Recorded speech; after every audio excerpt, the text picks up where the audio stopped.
kita bicara tentang bangsa Indonesia ya, ini kan sama ya, misalkan kemerdekaan Indonesia itu kan juga bukan semata-mata peran Soekarno-Hatta semata gitu ya. Tapi dia adalah peran banyak pihak ya, kerja bersama, rangkaian panjang yang kemudian mengantarkan Indonesia pada kemerdekaannya. Karena itu ya, kalau kita baca sejarah, Soekarno-Hatta itu kan kemudian diistilahkan sebagai proklamator. Apa artinya proklamator? Yaitu orang yang memproklamasikan, orang yang mendeklarasikan, orang yang menyatakan, orang yang mengkomunikasikan, orang yang menegaskan tentang kemerdekaan Indonesia.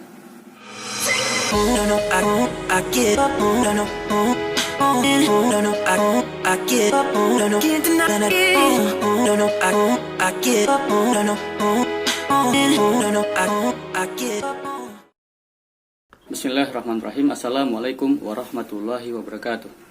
Alhamdulillahirabbil alamin, wassalatu wassalamu ala asrafil anbiya'i wal mursalin wa ala alihi wa ashabihi wa man walah, amma ba'd. Teman-teman sekalian, alhamdulillah kita bisa melanjutkan kajian kita. Sebelumnya kita telah membahas tentang muqaddimah atau prolog atau pengantar dari sebuah buku, yaitu yang ditulis oleh Dr. Majid Irsan Al-Kilani, yaitu judulnya Hakadha Zuharo Jil Solahiddin dan Hakadha Adatil Quds. Jadi buku tentang tampilan generasi Salahuddin dan proses kembalinya, ya bagaimana, ya beginilah kembalinya Al-Quds. Nah teman-teman sekalian, pada kesempatan kali ini kita akan melanjutkan ya. Kemarin kita sudah membahas bahwa ketika bicara tentang sosok Salahuddin Al-Ayyubi, maka sesungguhnya ia hanyalah sosok yang bisa direpresentasikan sebagai juru bicara, komunikator ya.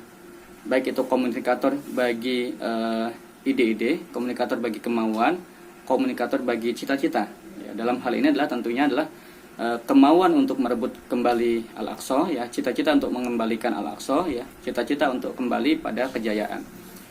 Nah, pada kesempatan kali ini saya ingin menambahkan suatu pengantar dari buku ini ya, yang disampaikan oleh penulis buku ini ya, Dr. Majid Irsan Al-Kilani.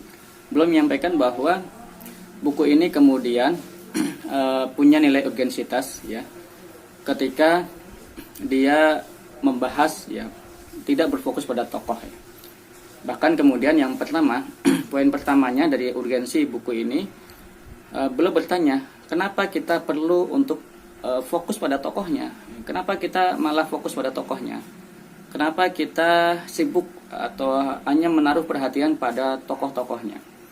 Padahal dengan kita fokus pada tokoh itu akan maka kita akan malah mengabaikan banyak faktor yang sesungguhnya menjadi problem, menjadi sebab-sebab, menjadi faktor-faktor bagi kemunduran umat. Ya, karena kita terlalu fokus dengan tokohnya ya, kita lupa bahwa banyak faktor yang kemudian membuat umat ini ya terbelakang, umat ini kemudian mundur dan sebagainya. Yang kedua, dengan fokus pada tokoh itu sendiri, sesungguhnya kita menyelisihi sunnah kehidupan yang berupa amal jama'i atau kerja kolektif. Jadi ketika kita hanya fokus pada tokoh, maka kita sesungguhnya menyelisihi sunnah kehidupan kita ini yang menghajatkan pada kolektivitas, pada kerja bersama, pada kerja yang kolektif, pada kebersamaan. Nah, ini ini urgensi yang pertama yang beliau sampaikan. Nah, nantinya kalau kita, kata beliau ya, kalau kita kemudian hanya fokus pada tokoh, selain kemudian kita nanti berpotensi mengabaikan faktor-faktor kemunduran yang lainnya, dan kemudian kita berpotensi untuk mengabaikan atau menyelisihi sunnah kehidupan dalam amal jama'i, atau kemudian mengabaikan amal jama'i itu. Yang ketiga, kita bisa melahirkan sebuah umat yang digambarkan dalam Al-Quran sebagaimana yang pernah terjadi pada Bani Israel ya, ketika mengatakan pada Musa ya, fadhhab anta wa rabbuka faqatila inna hahuna qa'idun ya, mereka mengatakan, pergilah engkau bersama Tuhanmu dan berjuanglah engkau, maka kami akan menunggu di sini. Nah, tentu kita tidak mengharapkan munculnya umat yang semacam ini. Umat yang hanya mengandalkan pemimpin, mengandalkan tokohnya, mengandalkan figur-figur, dan sementara mereka berdiam. Dan bila ini terjadi, maka akan sangat menyulitkan kita untuk mencapai kejayaan. Tidak akan ada kejayaan yang hanya dicapai oleh oleh kerja-kerja individu. Nah, sebab begitu nanti pemimpin itu bekerja untuk mencapai kejayaannya, maka akan ada banyak faktor ya, umatnya itu justru akan menghancurkan kejayaan itu dengan segala tingkah laku atau perilaku ya atau mentalitas yang tidak menerima kejayaan itu. Nah, kemudian yang kedua, tadi urgensi yang pertama tentang kenapa buku ini kemudian membahas hal-hal yang lebih komprehensif dibandingkan hanya fokus pada tokoh. Yang kedua, nanti buku ini akan membahas tentang pola ya, atau alur perubahan. Bahwa perubahan ini ya nanti akan dirincikan di buku ini, akan dikupas dalam buku ini. Perubahan itu nanti akan dimulai dengan perubahan pikiran, perubahan persepsi, perubahan nilai, perubahan tradisi, perubahan kebiasaan. Yang dengan perubahan-perubahan itu akan melahirkan kondisi atau kemampuan atau mentalitas jiwa, pikiran jiwa, akal dan fisik kita. Jadi mentalitas jiwa, akal dan fisik kita akan sangat tergantung dengan pemikiran kita, dengan persepsi kita, dengan nilai kita, dengan tradisi kita, dengan kebiasaan kita. Nah, bila kemudian jiwa, akal dan fisik kita itu sudah tergerak untuk bangkit ya, maka kemudian kita bisa mewarnai lingkungan-lingkungan kehidupan kita, baik lingkungan ekonomi, lingkungan politik, lingkungan sosial, bahkan lingkungan militer dan sebagainya. Yang dengan demikian kemudian bahkan kita bisa kemudian membuat arah bagi perubahan. Kemana kita akan menuju, apa target yang akan kita tuju, itu kemudian menjadi jelas. Nah, semua itu dimulai dengan perubahan pikiran, persepsi, nilai, tradisi, dan kebiasaan. Nah, inilah dua hal yang kemudian menjadi urgensi dalam pembahasan buku ini. Jadi buku ini nanti kita akan dibawa kepada kira-kira dua hal itu. Nah, kemudian teman-teman sekalian, bicara tentang perubahan tadi ya, kita sudah melakukan perubahan pikiran, persepsi dan sebagainya itu, kemudian bangkitlah jiwa, akal dan fisik kita, kemudian kita mewarnai kehidupan sosial kita, dan pada akhirnya perubahan itu nanti akan mencapai ya cita-citanya ketika dia terjadi pada kondisi ya dalam situasi yang tepat ya, dan dalam kondisi yang penuh dengan keikhlasan. itu kata Dr. Majid ya. Jadi yang perlu dipastikan pula dalam proses perubahan adalah ketepatan waktu dan keikhlasan hati. Nah, kita bila dua hal ini terjaga, maka insya Allah ya perubahan itu akan mencapai capaian atau tujuannya. Nah, teman-teman sekalian, berikutnya yang saya juga ingin sampaikan terkait dengan pokok bahasan dalam buku ini. Jadi buku ini nanti memiliki 4 pokok bahasan ya. 4 pokok bahasan ini, yang pertama adalah buku ini nanti akan membangunkan kesadaran kita ya tentang konsep, persepsi dan nilai yang negatif. Apa sih konsep ya persepsi dan nilai yang negatif yang ada dalam umat ini? Atau ya kalau dalam konteks buku ini yang ada pada umat ketika umat di masa itu dalam kondisi kemunduran. Nah, sehingga kita bisa dengan mengenal ini kita bisa menghindarkannya. Kita bisa melepaskan konsep nilai dan persepsi negatif ini dari umat ini. Itu yang pertama. Yang kedua, pokok bahasan dalam buku ini adalah ya nanti akan membahas tentang proses perubahan sepanjang 50 tahun ya. Kemarin kita sudah bahas bahwa ada judul kecil dalam buku ini yaitu 50 tahun ya proses ya, kebangkitan umat itu ya. Jadi apa saja yang terjadi? Ya, kalau dalam konteks buku ini nanti ya dalam konteks latar sejarahnya, maka dia adalah rentang sejak adanya pembantaian di Araha, di Antolia, di Baitul Maqdis, di Masjid Al-Aqsa, hingga kemudian munculnya Nuruddin Zangki dan Salahuddin Al-Ayyubi. Nah, di rentang 50 tahun itu apa saja yang terjadi? Apa saja yang dilakukan? Apa saja perubahan yang muncul dalam tatanan umat ini? Nah, ini yang perlu kita cermati ya, mungkin nanti bisa kita duplikasi dalam kehidupan kita hari ini ya.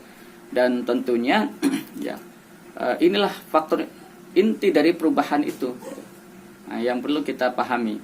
Nah, kemudian pokok yang ketiga, ya pokok bahasan yang ketiga adalah kita akan membahas tentang siapa orangnya.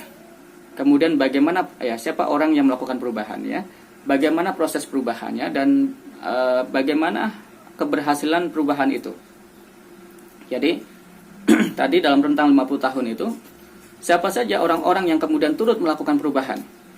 Kemudian bagaimana proses perubahannya, apa saja yang dilakukan dan bagaimana hasilnya, keberhasilannya. Ini yang juga nanti perlu kita pahami, kita cermati ya. Yang mana sesungguhnya perubahan itu nanti akan mencapai hasilnya bila dia menemukan titik ketepatan dan efektivitasnya. Nah, ini catatan juga dari beliau ya, dari Dr. Majid, bahwa setiap perubahan perlu menemui titik ketepatan ya dan efektivitasnya. Tentu nanti dengan kondisi zamannya, kondisi ruangnya dan sebagainya. Dan yang keempat, yang terakhir ya, pokok bahasan yang terakhir nanti akan membahas tentang fenomena individu ya, yang memang menjadi fenomena masyarakat kita. Dimanapun ya, memang fenomena sosial itu mengeluh-elukan, mengidolakan individu ya, fokus pada individu, pada tokoh, pada pemimpin. Nah, dan nanti di sini beliau akan melontarkan suatu kalimat-kalimat yang membangun kesadaran kita. Apakah Salahuddin Al-Ayyubi itu merupakan sosok individu yang kemudian dilahirkan, yang kemudian lahir, yang kemudian datang di zamannya dan kemudian menjadi faktor kebangkitan itu, atau Salahuddin Al-Ayyubi ya adalah bagian dari generasi di zamannya yang kemudian dia ikut dalam semua proses perubahan-perubahan itu dan kemudian lahir menjadi dan dipilih menjadi komunikator sebagai juru bicara. Kemarin kita bahasakan semacam itu. Ya, juru bicara. Nah, sebagai juru bicara ini kan kalau kita bicara tentang bangsa Indonesia ya, ini kan sama ya, misalkan kemerdekaan Indonesia itu kan juga bukan semata-mata peran Soekarno-Hatta semata gitu.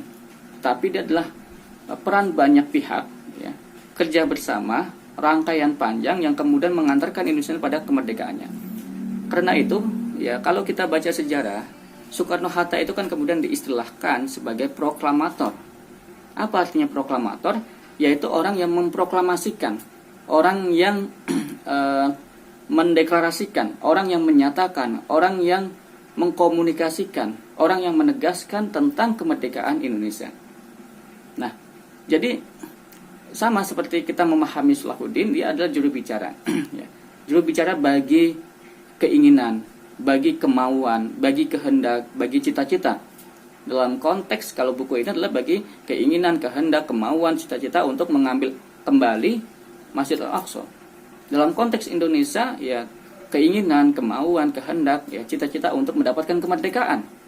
Nah, demikianlah kita memahami para tokoh itu ya, dia adalah bagian dari generasi di zamannya yang kemudian mereka adalah orang-orang dipilih untuk menjadi komunikator.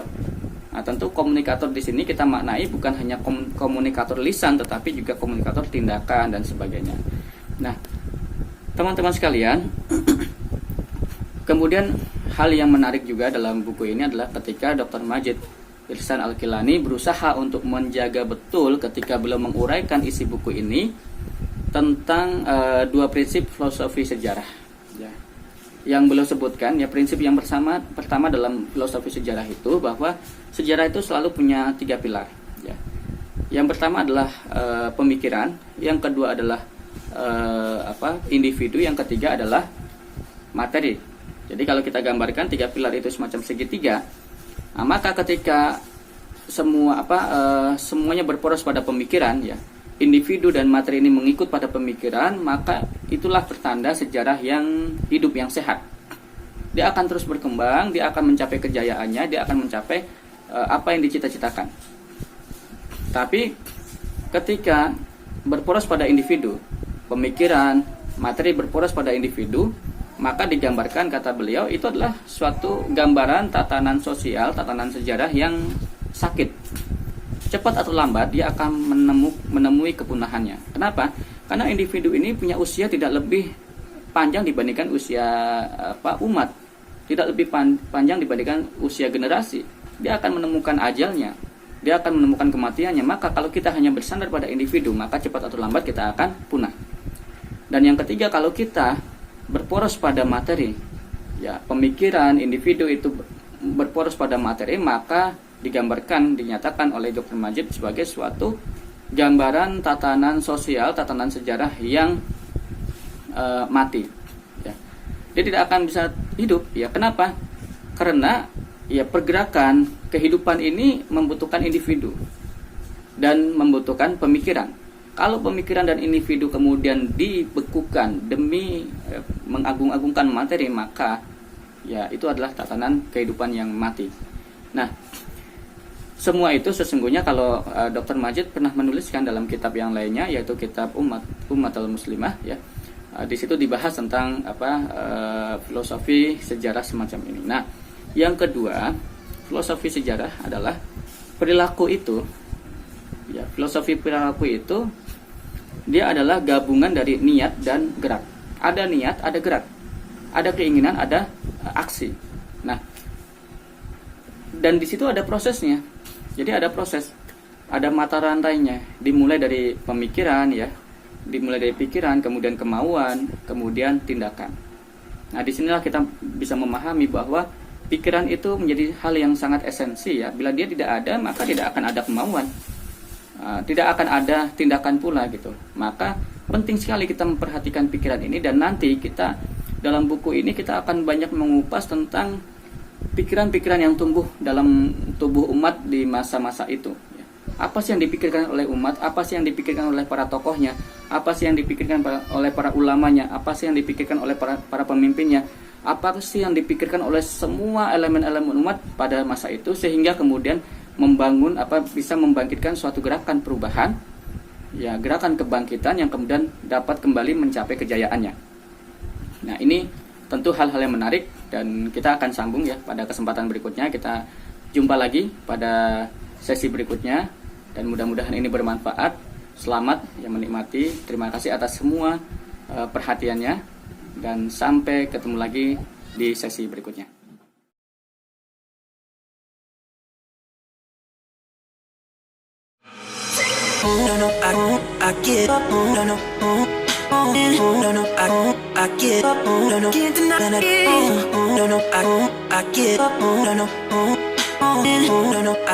I get up.